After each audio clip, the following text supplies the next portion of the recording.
Hey, what's up, everybody? Good morning and welcome back to the channel. Today is the 1st of May, and I got some more NBA player props for y'all here today on PrizePicks.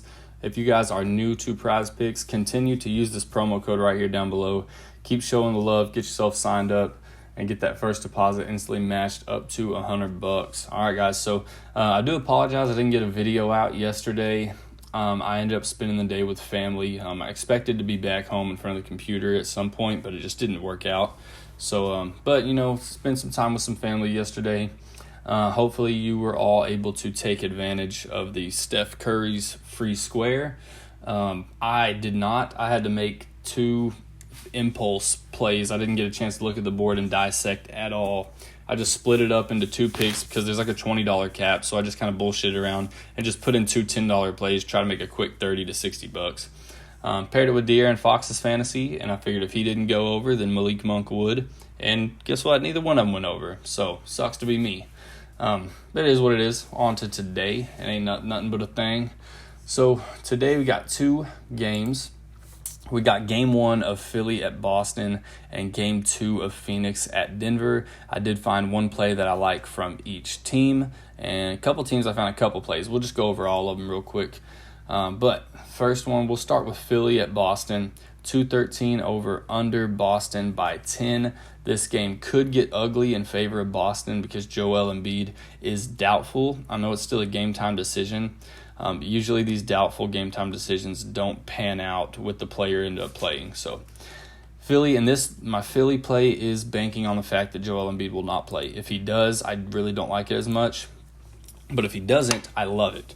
So it's going to be Tobias Harris, and we're just going to take a look right here at his points. Nothing crazy. Like I said, this could end up getting ugly. I think this is something that he could still hit and get pulled early in the fourth quarter.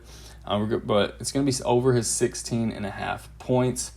Without Joel Embiid in the game, Tobias Harris hits this number 8 out of 10 times. Of the last 10 games Joel Embiid's been out, Tobias Harris hits this 8 out of 10. They did just play on April 4th, right at the end of the regular season, and he did terrible.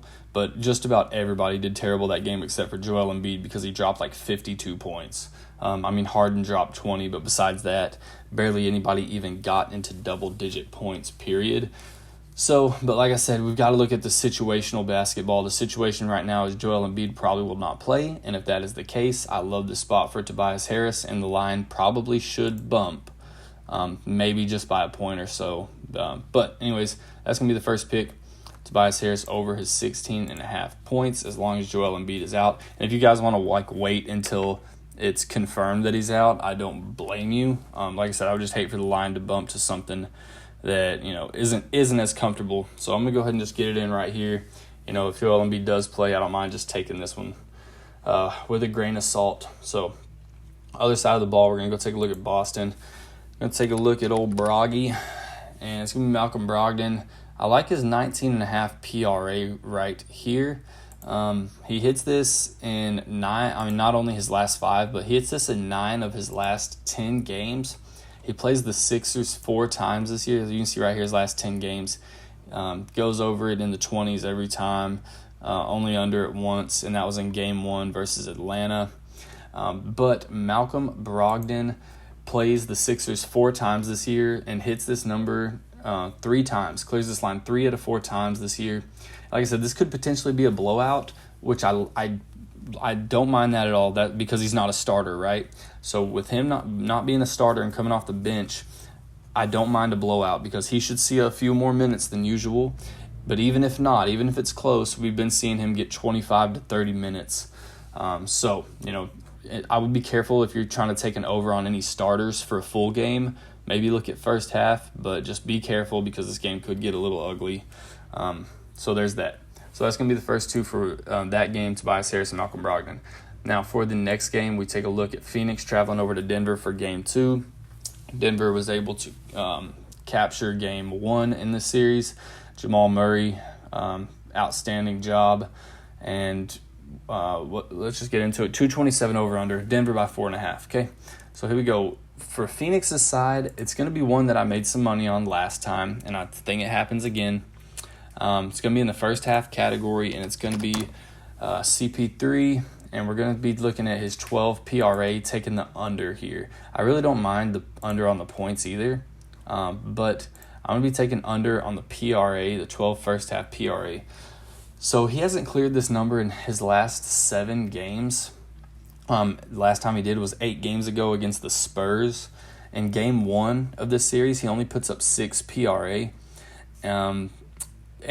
And so last game, because most of his come from assist, right? He'll end up getting some points. He's more of a second half scorer, but most of this is from assist, is what the category he likes to light up the most. In game 1, he only had 8 potential assists the whole entire game, which is good because he usually has about double that, about 14. So you split that in half, he would be looking at 7 in the first half, theoretically.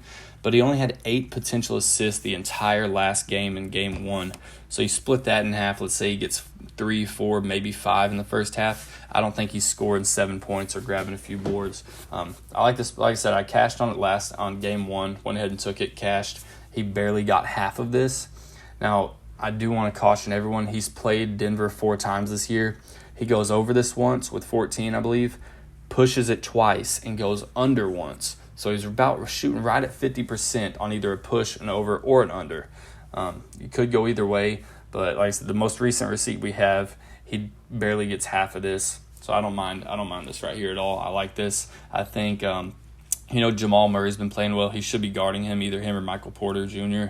I think KD and Devin Booker will just continue to kind of just take control of the first half. A little bit of DeAndre Ayton, just continue to take over in the first half. And for this Suns team. So that'll be that one right there. I really like that one. Like I said, even though the receipts aren't amazing, like consistently, this is still going to be one of my favorite plays. I really like it. So on the other side of the ball, I'm going to take a look at the man himself, Jamal Murray, and this one's going to be full game. We're not touching any more first halves. Jamal Murray, it's going to be over his 24.5 points. I think this is just too low for how the dude's been playing. These last 2 games, he puts up 35 in game 5 against Minnesota, and then 34 in the first game of this series.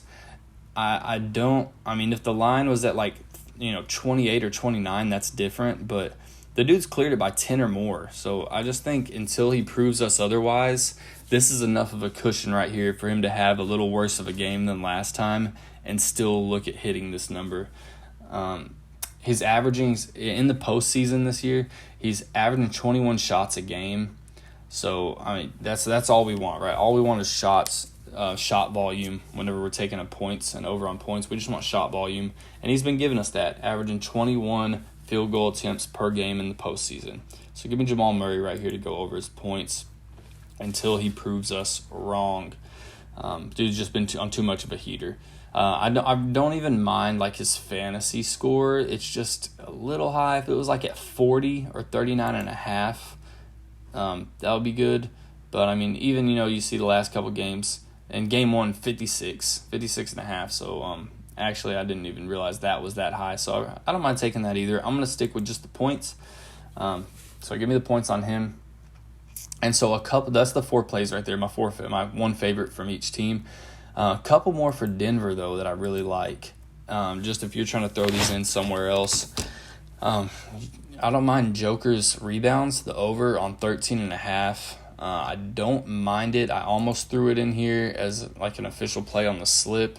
But, it's kind of the same thing. Dude puts up almost 20 boards in game 1. Awesome job.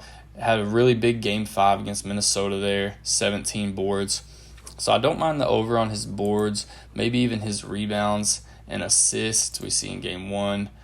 He only puts up 5, but 12 of the in Minnesota. He's liable to hit 8.5 assists more times than not. So I wouldn't mind that. Another one I wouldn't mind is Aaron Gordon. If you want to take a look at Aaron Gordon, I like his points right here at 15. Don't really mind that. That's enough of a cushion right there that he should do a little worse and still be able to hit. Don't mind that. And really another one I don't mind is Devin Booker. And like I said, all these I'm just kind of tossing out there if you're just looking for something else. Devin Booker, his 6.5 assists. I don't mind the under on this. So he got 8 assists in game 1, but here's the crazy thing is he only had 8 potential assists that game. There was only 8 times he could have gotten an assist. And it turned out all 8 of them hit for him, all 8. So I'm going to say chances of that happening again are slim. Now he could have more potential assists and just hit it again, but with how game 1 went, he only had 8 potential assists. And, the chances of him getting all 8 of those was slim, but it happened. I would say it doesn't happen again. So you could look at taking the under on his assists. But anyways, these are my 4 favorites right here. Tobias Harris over 16.5 points. Malcolm Brogdon over 19.5 PRA. Chris Paul under his first half PRA of 12. And then Jamal Murray over 24.5 points. If I had to take my 2 favorite here, man, I really like all of these plays. I would have to say Tobias Harris over 16.5 points as long as Embiid's out. That's probably my favorite play on the board. And then I'm going to take I'll probably take Malcolm Brogdon over his 19.5. Even though, I really, like I said, I stand by all these plays 100%. If they don't hit, that is on me. I'll just take that right to the face. But I really, really stand by all these plays. I love all these plays right here.